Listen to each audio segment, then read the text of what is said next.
Supreme court ने पलट दिया अपना ही आदेश। हाल ही में हाई कोर्ट के एक आदेश पर आपत्ति जताते हुए सुप्रीम कोर्ट ने इलाहाबाद हाई कोर्ट के जस्टिस प्रशांत कुमार के आपराधिक मामलों की सुनवाई करने पर रोक लगा दी थी और उन्हें किसी वरिष्ठ जज की बेंच में बैठने के लिए कहा था। इसके खिलाफ इलाहाबाद हाई कोर्ट के 13 जजों ने चीफ जस्टिस को चिट्ठी लिखी थी।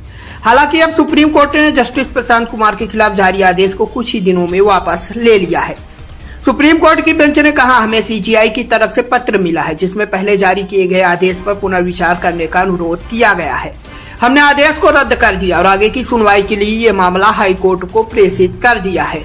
सुप्रीम कोर्ट में मामले की एक बार फिर सुनवाई करते हुए जस्टिस पारदीवाला ने नए आदेश में कहा कि हमारा इरादा संबंधित जज को किसी भी तरह की शर्मिंदगी का एहसास कराना नहीं था।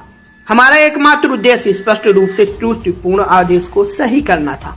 मामले की सुनवाई करते हुए जस्टिस पारदीवाला ने बेंच के आदेश में कहा कि सबसे पहले हम यह स्पष्ट करना चाहते हैं कि हमारा इरादा संबंधित न्यायाधीश को शर्मिंदा करना या उन पर आक्षेप लगाने का नहीं था।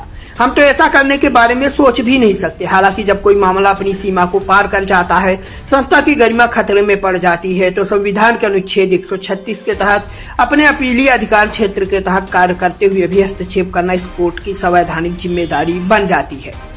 बेंच ने आगे कहा कि विवादित आदेश में स्पष्ट त्रुटि की वजह से कड़ी फटकार लगाने के लिए बाध्य होना पड़ा। ऐसा भी हुआ है कि जब हाईकोर्ट पूर्ण न्याय सुनिश्चित करने वाले आदेश पारित करते हैं तो सुप्रीम कोर्ट ने हमेशा उनके जजों की सराहना भी की है। जस्टिस पारदीवाला ने आदेश में कहा कि हाईकोर्ट कोई अलग द्वीप नहीं है जिन्हें इस संस्था से अलग किया जा सके। हमने अपने आदेश में जो कुछ भी कहा वह यह सुनिश्चित करने के लिए था कि न्यायपालिका की गरिमा और अधिकार समग्र रूप से इस देश के लोगों के मन में सदा उच्च बनी रहे। यह केवल संबंधित जज द्वारा कानूनी बिंदुओं या तथ्यों को समझने में हुई भूल या भूल का मामला नहीं है। हम न्याय के हित में और संस्था के सम्मान और गरिमा की रक्षा के लिए उचित निर्देश जारी करने के बारे में चिंतित थे।